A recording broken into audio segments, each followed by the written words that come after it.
Hey everyone, it's Matt. It's been 4 weeks since our time at camp, and even though I was only there for a day, it had a profound impact on me. Leaving camp, I realized how much I needed to hear the things that many of you shared from your lives with me. Your connection with Christ and the actions you were already taking just humbled me and inspired me. It inspired me as a father of 2 daughters. Witnessing godly men in their early 20s gave me hope for what my daughter's future husbands could look like one day. Basically, God showed me more than I prayed for at that camp, and I hope you experienced something similar. So what's been happening since we met?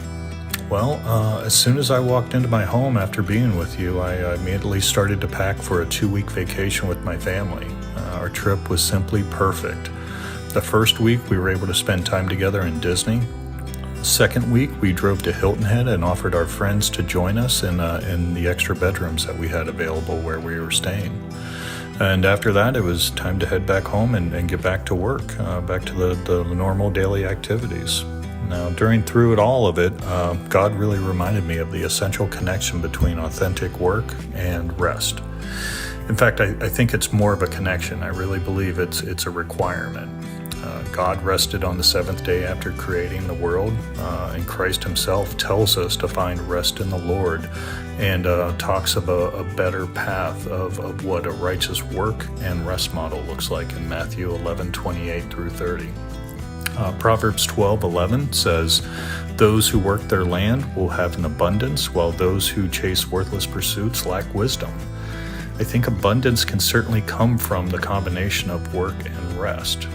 Right now, I see the positive impact I'm making at work in just a couple of weeks back from vacation. That's a pretty stark contrast to the days before I went on vacation, where I had this basically feeling of tiredness, of being weary and overwhelmed, and really just less effective, even though I was doing all I could at my work. Taking that much needed rest was pretty much essential for me. If I hadn't taken the time to rest, it would have really robbed me of the results that I can now deliver. So I guess what I'm saying is just as rest is required to make your labors fruitful, I believe trusting God when it comes to money produces its own fruits. John highlighted this in the book Killing Lions with Luke 3:11, where it emphasizes the importance of sharing with others, stating that if someone has 2 tunics, they should give one to someone in need, and if they have food, they should do the same. Proverbs 11:25 also affirms that a generous person will prosper, and as they bring refreshment to others, in turn, they're going to experience that same refreshment themselves. I saw this in action during my 2nd week of vacation. One of the most memorable memories that I have from that trip was a direct result that would not have happened if we had not invited our friends to stay with us. You see, I was sitting by the pool, just in the sun, enjoying the time, and I was just watching my youngest daughter play with her friend's daughter, who was the same age and a good friend of hers. They were going up and down the water slide, splashing around, and they even participated in a cannonball contest. And that was all while I was just sitting there watching them for hours. And watching that, I just felt this deep sense of restoration and just rest and replenishment in my soul, and just something I can't adequately explain, but it was a direct result of that invitation for others to join us.